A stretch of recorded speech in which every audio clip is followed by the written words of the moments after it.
atasnya segala sesuatu itu yang paling utama, paling penting adalah iman. Gak ada yang lain.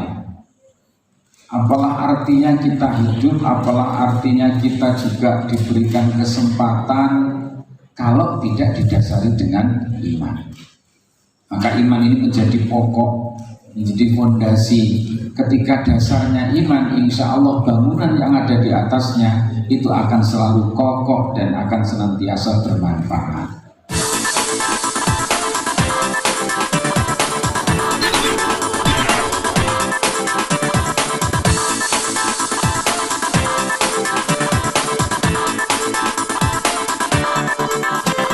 Bismillah hadrati imani minal anbiya'i wal mursalin wal awliya'i wasyuhada'i wassalihin wassahabati wa tabi'in wal ulama'i wa ashabi wa jami'il malaikatil muqarrabin khususan sayyidina Abdul Qadir Jailani.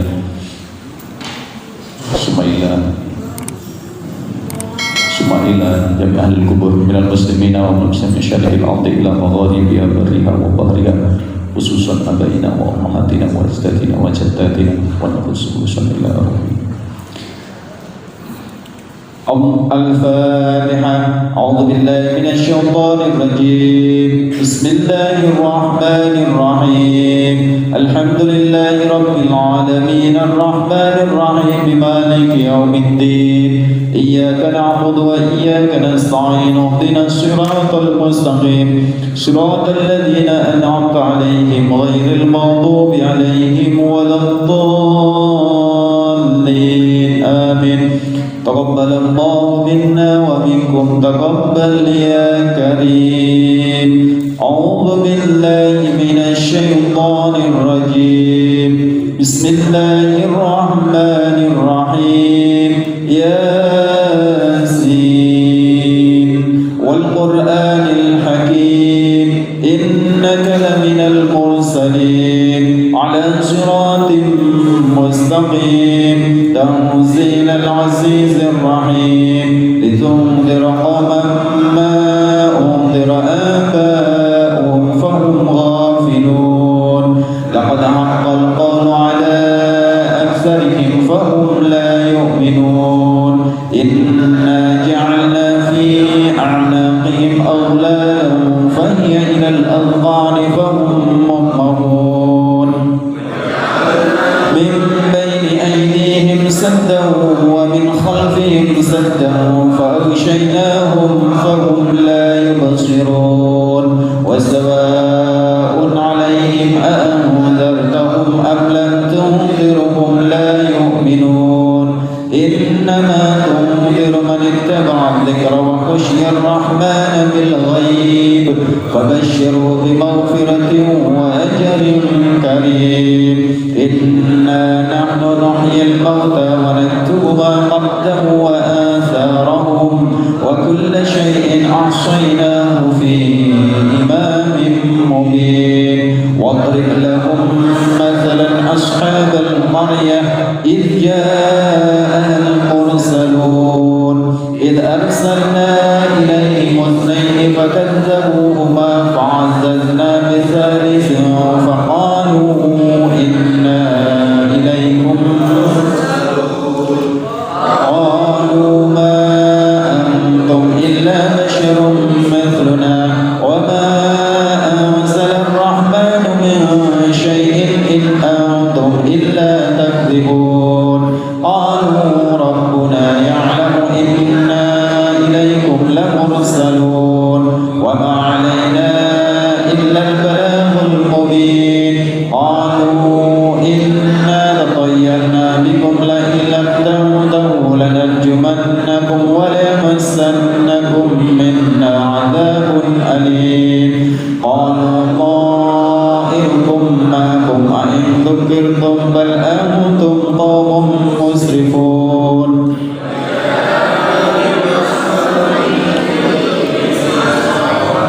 قال يا قوم اتبعوا المرسلين اتبعوا من لا يسألكم أجرا وهم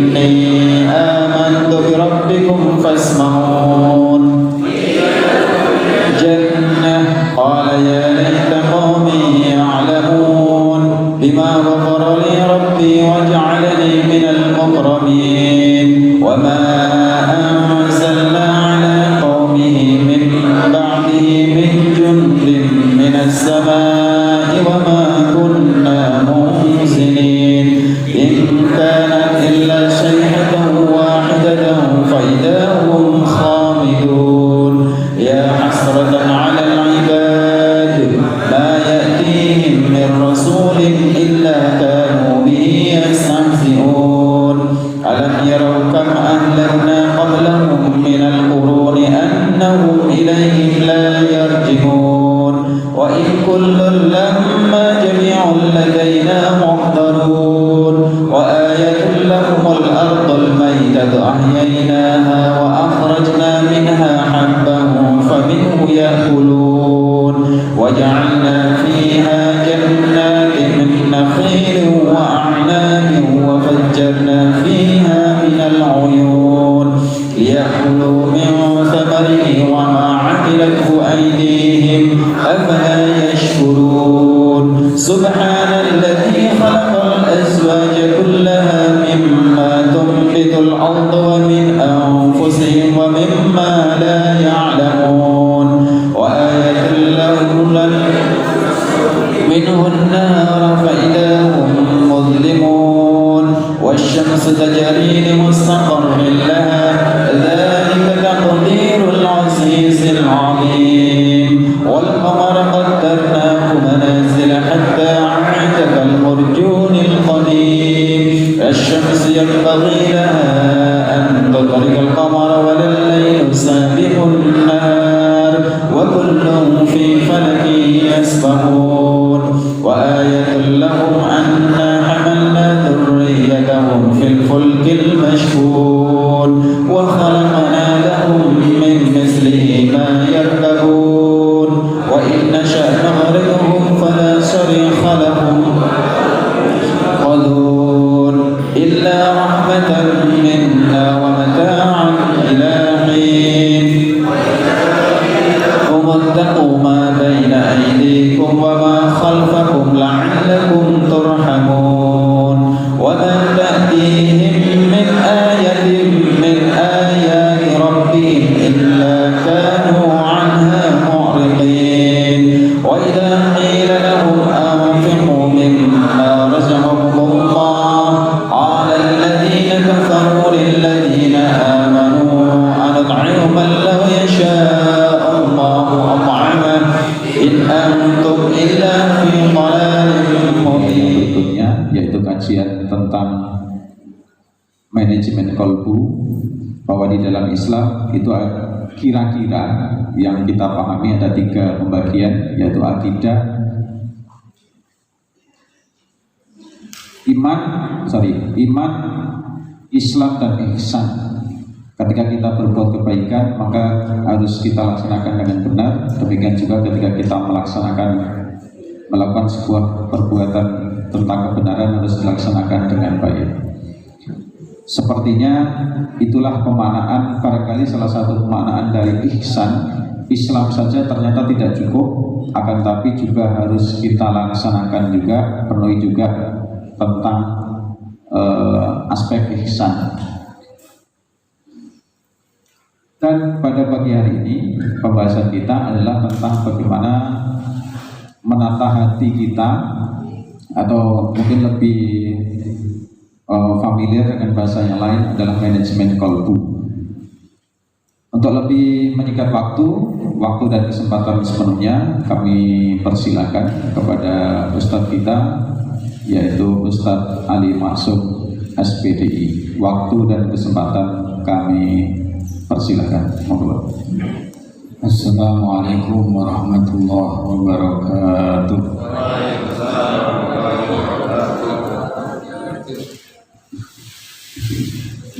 Bismillahirrahmanirrahim. Alhamdulillahirabbil alamin. Assalatu wassalamu ala asyrafil anbiya wal mursalin wa ala alihi wa sahbihi ajma'in. Amma ba'du, fa ya ayyuhal hadirun Wattaqullaha haqqa tuqatih wa la tamutunna illa wa antum muslimun. Yang kita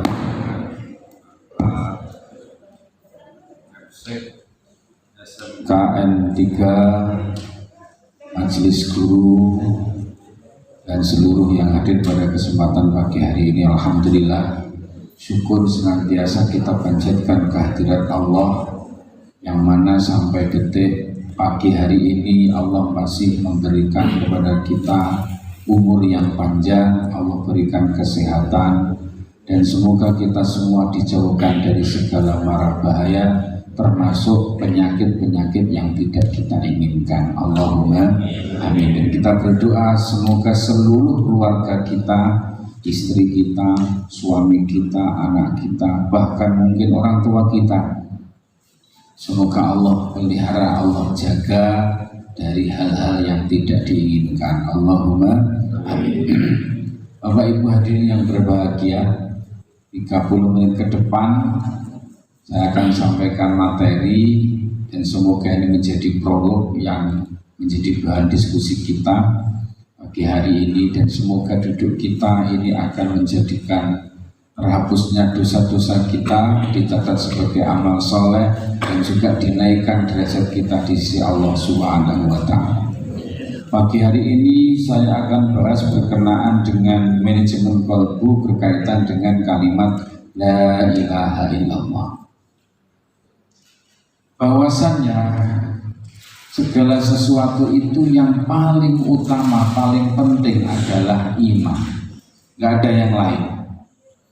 Apalah artinya kita hidup, apalah artinya kita juga diberikan kesempatan kalau tidak didasari dengan iman.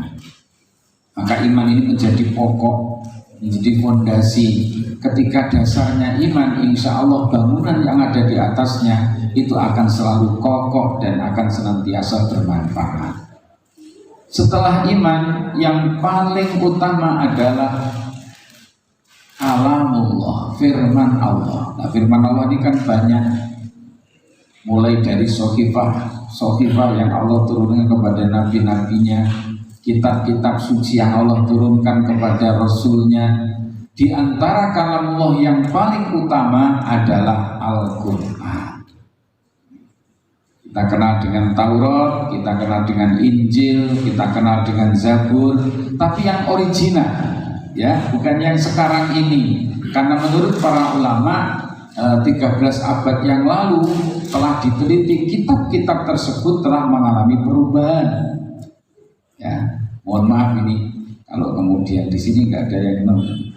Ya ada, alhamdulillah. Jadi memang rata-rata dan hampir semua apa yang Allah turunkan itu sudah terkontaminasi oleh tangan-tangan manusia, termasuk kita kenal dengan Injil. Kenapa di situ ada Matius, ada Markus, Yohanes, dan terakhir apa Pak? Oh, nggak tahu lagi. Markus penjaga gawang, Yohanes, Lukas yang kurang. Harusnya kalau memang original Injil ini nggak ada itu Lukas, Matius, Yohanes, Markus, nggak ada. Kenapa? Karena ini adalah buatan mereka setelah Nabi Isa diangkat ke langit.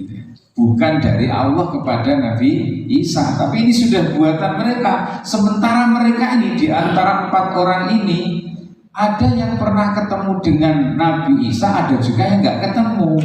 Kan kacau jadinya. Makanya dalam kitab itu ya paradok akhirnya. Tapi dikatakan dalam perjanjian lama haram, tapi perjanjian baru mengatakan halal. Nah ini kan kacau. Sama kitabnya tapi isinya bertentangan. Ini tidak terjadi kepada Al-Quran. Ya. Al-Quran ini satu-satunya kitab suci yang Allah jamin tidak akan pernah mengalami yang namanya perubahan, tidak akan pernah terkontaminasi oleh tangan-tangan manusia.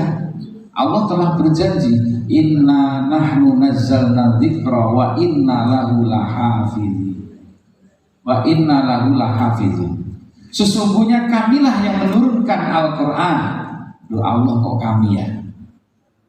Ini kalau kajian tafsir dikatakan kami padahal Allah, itu ada dua kemungkinan. Satu, hanyalah Allah yang patut mengagungkan dirinya sendiri, maka akan disebut kami.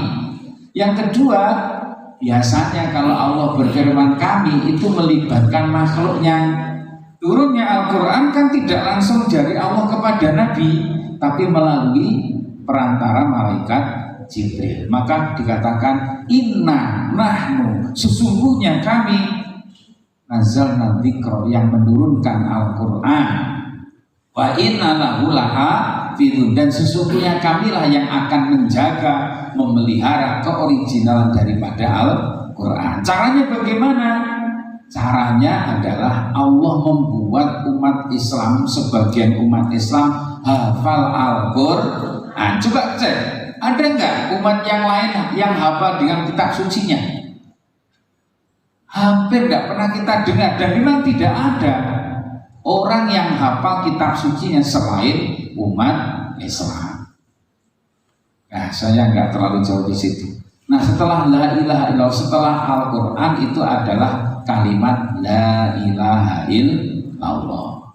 Kenapa ini paling utama? Sebab ini menghilangkan kekufuran. Dengan kalimat la ilaha illallah, kekufuran menjadi hilang. Yang kemarin mengakui adanya Tuhan selain Allah, yang kemarin menyembah kepada selain Allah, maka dengan la ilaha illallah kita menjadi umat yang bertauhid, mengesahkan, mengakui hanyalah Allah Tuhan semesta alam, hanyalah Allah yang wajib disembah. Kita langsung saja, waktu kita 30 menit ke depan. Kalimat la ilaha illallah itu kalau dihitung jumlahnya 12. La ilaha, berapa Pak itu? 6 ya. La, wa 3, ilaha 3, illah 3 lagi, keempat itu. Tadi rasanya 3, sekarang ilah masuk 3. Bingung lah gitu. Coba nanti dihitung aja lah kalau nggak yakin bahwa jumlah huruf la ilaha illallah itu ada 12. Karena ada 12, maka ada 12 kewajiban.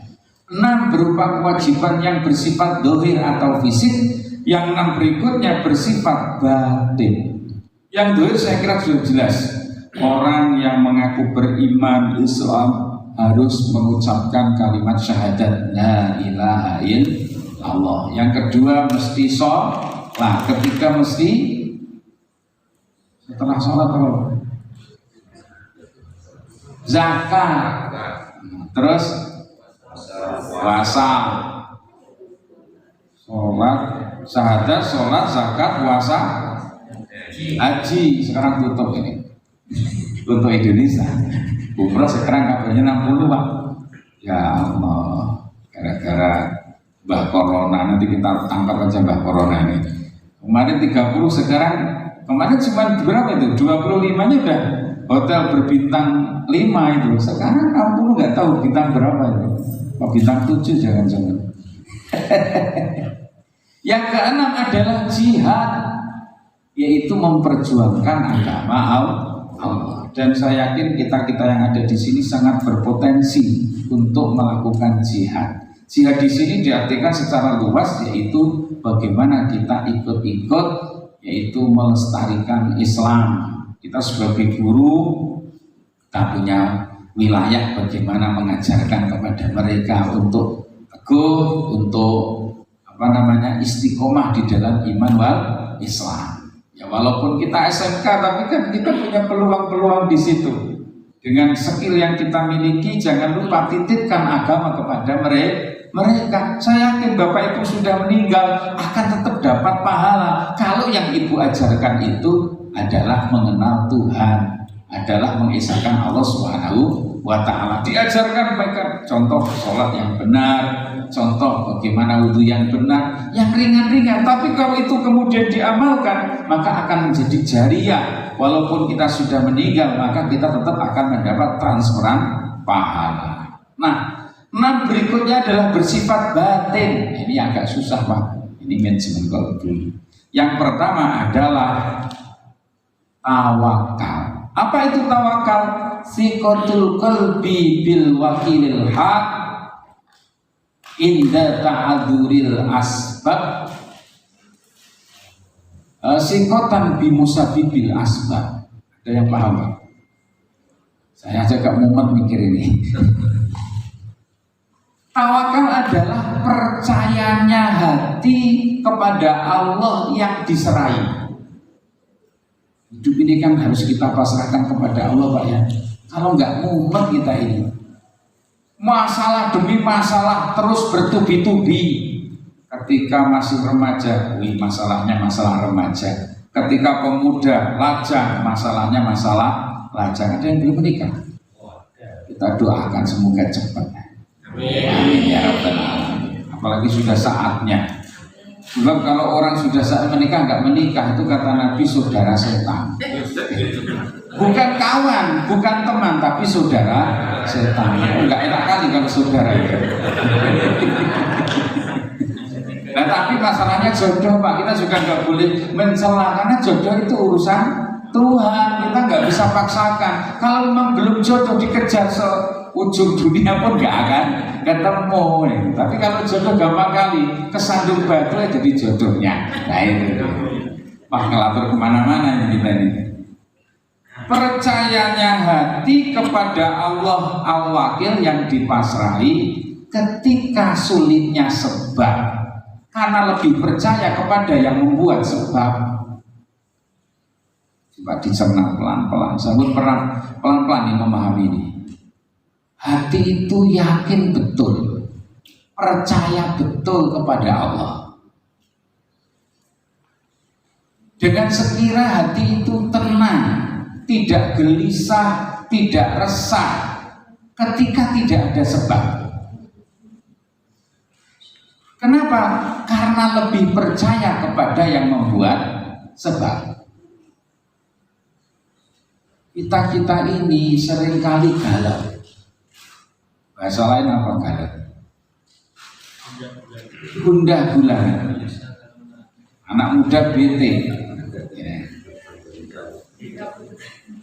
Seringkali kan Bu, kita ini ibaratnya melihat tetangga kok lebih baik dari kita gelisah. Kita dicaci, dimaki orang, kita gelisah. Urusan tak kelar-kelar, gelisah. Istri tak pulang-pulang, suami tak balik-balik, gelisah, ya kan gitu loh. Gelisah. Nak pulang, naik pesawat, takut nyungsep pesawatnya. Nak naik basnya takut. Nak naik kapal, takut karam. Gelisah Pak, khawatir Pak, hati tak tenang, selalu resah dan gundah gulana. Ini di sini PNS apa honorer? Campuran. Ini honorer juga gak gaji-gajian. Umpamanya ini gelisah Pak, sudah utang di mana-mana, istri ngamuk-ngamuk. Biasa kalau istri tanggal tua ngamuk-ngamuk Pak. Belum gajian. Maka ketika kondisi seperti ini, orang harus tawakal. Tawakal itu apa? Yakin percaya kepada Allah walaupun sebabnya sulit. Ekonomi susah, hari ini kan begitu Pak ya. Pendidikan susah, harus daring, luring. Ini sudah PTM Pak? Belum juga kan? Nggak nentu.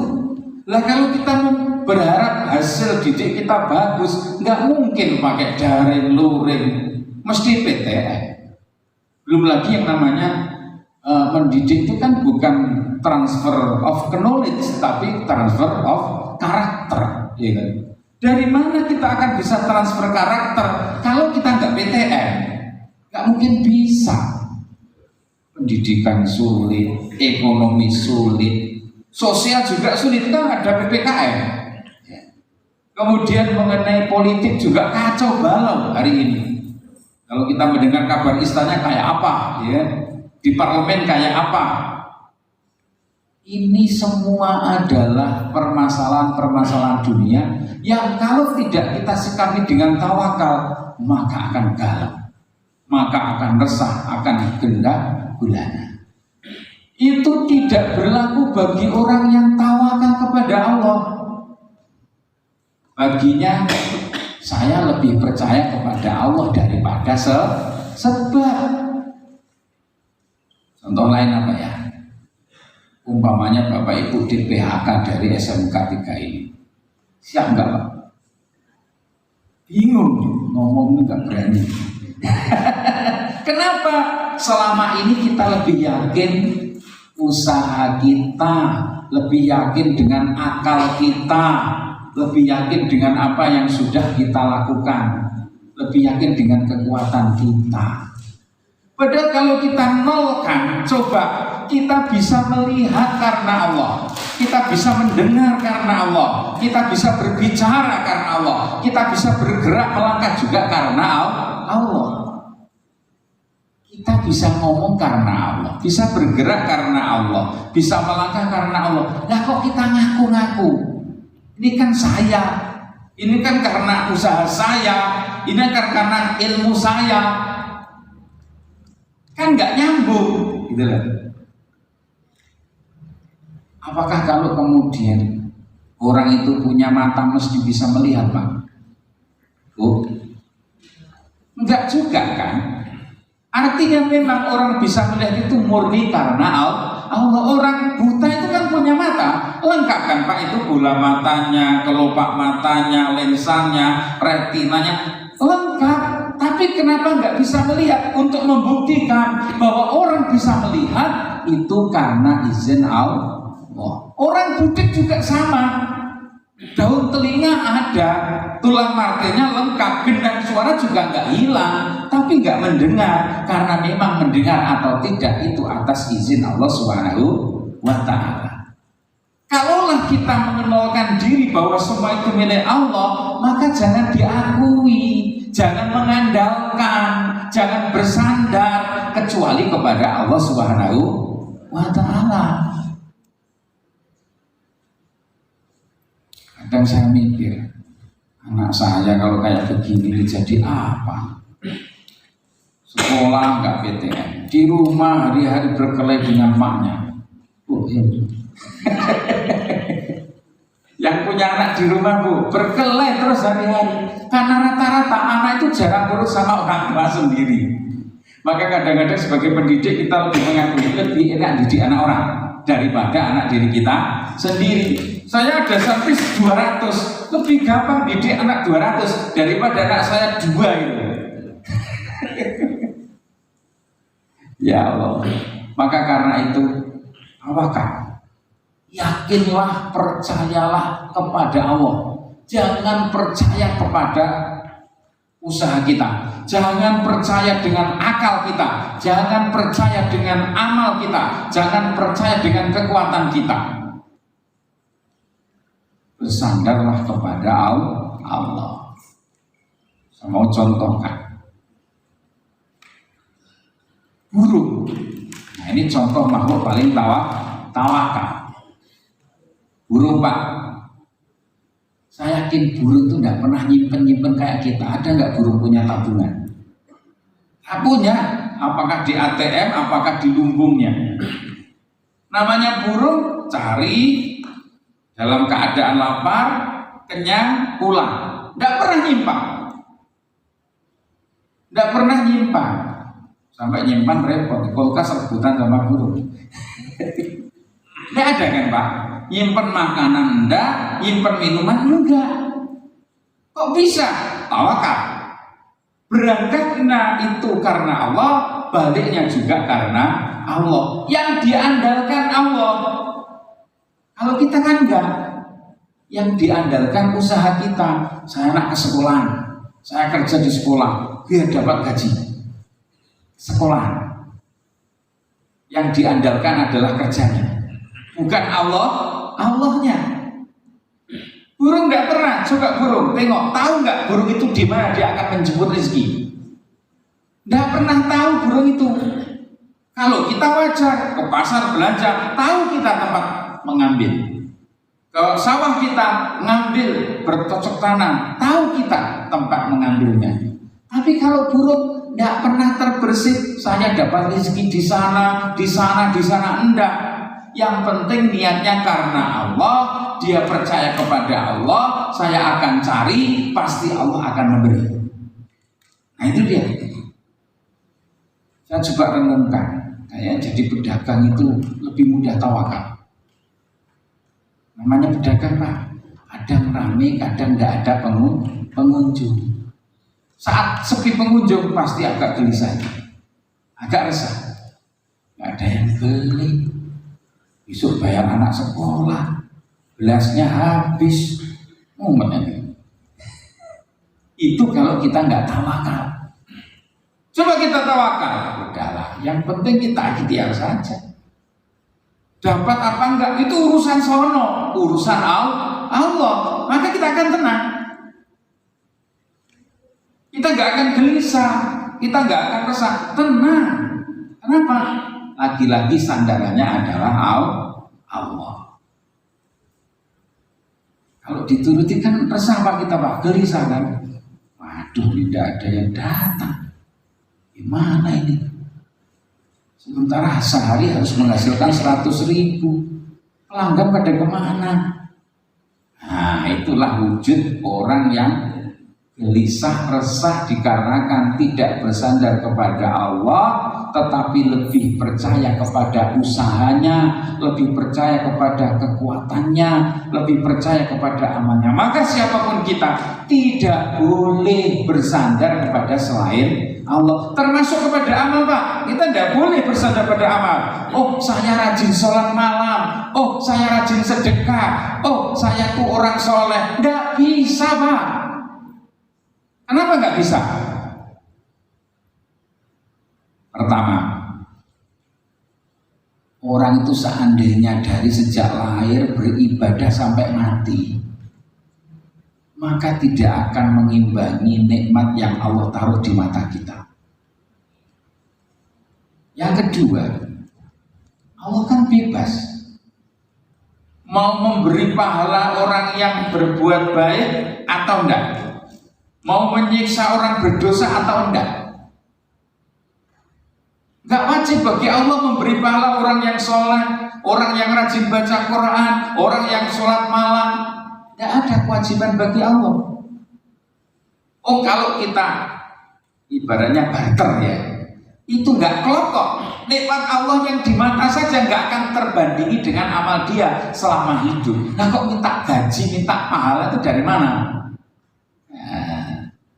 Adapun Allah memberi pahala itu murni karena karunia kemurahan Allah. Adapun orang disiksa itu karena keadilan Allah. Seandainya orang taat disiksa, sah-sah saja. Orang yang berdosa kemudian diberi pahala, sah-sah saja. Itu dari sifat kebebasan Allah Subhanahu wa ta'ala. Tetapi kalau dilihat dari sifat adil Allah, maka ya orang yang beramal soleh akan diberi pahala, orang yang berdosa akan disiksa. Nah, ingat pesan Uwais Al-Qarani, pernah dengar Pak ya? Ini sahabat yang terkenal, tidak hanya di zaman Nabi, di zaman sahabat sampai hari ini. Uwais Al-Qarani ini seorang waliullah, kekasih Allah. Kenapa? Karena dia sangat tawakal kepada Allah. Uwais Al-Qarani. Sampai-sampai Nabi itu pernah berpesan kepada Abu Bakar. Abu Bakar, kalau nanti kamu berjumpa dengan yang namanya Uwais Al-Qarani, mintalah doa. Uwais Al-Qarani ini orang yang sangat terkenal di alam malakut, di alam malaikat sana. Sangat terkenal. Karena apa? Karena tawakal dia kepada Allah. Apa kata Uwais Al-Qarani? Seandainya kalian beribadah seperti malaikat. Malaikat itu ibadah nggak pernah istirahat Pak ya. Yang diciptakan sujud selamanya, dari sejak diciptakan sampai nanti kiamat, sujud terus. Yang Allah ciptakan rukuk terus. Yang Allah ciptakan tasbih terus. Malaikat ini gambaran orang yang ibadahnya nggak pernah berhenti. Seandainya kalian beribadah seperti malaikat, seandainya kalian beribadah seperti penduduk bumi, orang-orang soleh itu ibadah terus, nggak pernah maksiat, maka Allah tidak akan menerima amal ibadah kalian hingga kalian benar-benar yakin kepada jaminan Allah. Apa jaminan Allah? Di antaranya urusan rizki. Rizki itu bukan kita cari Pak, karena sudah ada jatahnya masing-masing. Allah telah tegaskan di dalam firman-Nya, "Wa ma min dabbatin fil ardi illa 'alallahi rizquha." Tidak ada satu hewan melata pun, gambarannya melata loh Pak. Kalau kita kan nggak melata. Sampai yang melata, cacing, semut, segala macam, itu loh dijamin rizkinya sama Allah. Apalagi kita yang bisa jalan. Tapi masalahnya, kita lebih khawatir urusan rizki dibanding dengan urusan ibadah kita yang tidak dijamin oleh Allah Subhanahu wa Ta'ala. Saya tanya Bapak Ibu, ada nggak yang jamin bahwa kita ibadahnya diterima bagus? Ada nggak? Nggak ada kan? Tapi kalau urusan rizki jelas-jelas dijamin oleh Allah. Tapi kenapa yang sudah dijamin kita khawatirkan, yang tidak dijamin malah kita tidak khawatir? Kan berbalik itu namanya. Wa 'alallahi falyatawakkalul mu'minun. Dan hendaknya orang-orang mukmin itu bertawakal kepada Allah Subhanahu wa Ta'ala. Jadi karena itu, bagaimana kita bisa yakin kepada Allah? Tidak ada jawabannya kecuali iman yang mesti kuat. Dan iman itu tidak cukup dengan taklid, ikut-ikutan. Kata orang Allah itu esa, kata orang Allah itu maha adil, kata orang Allah itu maha mendengar, maha melihat. Tidak cukup, itu namanya taklid. Kita mesti iman dengan ilmu, iman atas dasar pengetahuan. Sehingga dengan iman inilah kita yakin kepada Allah. Maka dalam ajaran Ahlussunnah wal Jamaah ada sifat wajib Allah, ada sifat mustahil Allah, ada sifat jaiz Allah. Kalau kita paham betul dengan sifat-sifat ini, kita akan benar-benar yakin kepada Allah. Kalau kemudian ini kita linkkan kepada yang namanya ihsan, nyambung. Apa ihsan itu? Ihsan adalah anta'budallah ka'annaka tara, beribadah kepada Allah seakan-akan engkau melihat Allah. Gampangnya begini, Bapak Ibu di sini orang yang paling disegani siapa? Kepala sekolah. Di atas kepala sekolah siapa? Saya yakin kalau kepala sekolah udah biasa ketemu jadi nggak begitu segan. Pengawas. Ada kabar besok pengawas akan datang. Kira-kira Bapak Ibu sibuk? Itu contohnya, seakan-akan melihat Allah. Ibadahnya benar-benar fokus, ibadahnya khusyuk, ibadah dilakukan dengan sebenar-benarnya, tidak asal-asalan. Dari waktunya tepat, dari caranya juga tepat, syarat rukunnya juga terpenuhi. Itu contoh beribadah seakan-akan melihat Allah. Ini berangkat dari iman. Dari iman ini akan bercabang kemana-mana. Ihsan akan tertunaikan, tawakal akan terlaksanakan. Nanti ke atas lagi ada tafwid, ada lagi namanya nanti sabar, ada lagi namanya ridho, ada lagi namanya yaitu yang disebut dengan taubat. Ini urutan-urutan yang mesti kita miliki di dalam memanage hati. Ada ridho. Tadi kan nampak ya, tawakal, tafwid, kemudian sabar, kemudian ridho, kemudian apa namanya tadi Pak? taubat, ya. Terus apa lagi Pak? Sudah berapa itu? Tawakal, tafwid, sabar, ridho, kemudian taubat. Satunya lagi zuhud. Ini masih satu yang kita bahas tentang tawakal. Cuman sementara waktunya habis 30 menit. Nah, sampai di sini materi kita sampaikan. Selanjutnya mungkin ada pertanyaan. Kalau memang saya bisa ya saya jawab. Kalau enggak ya mohon maaf.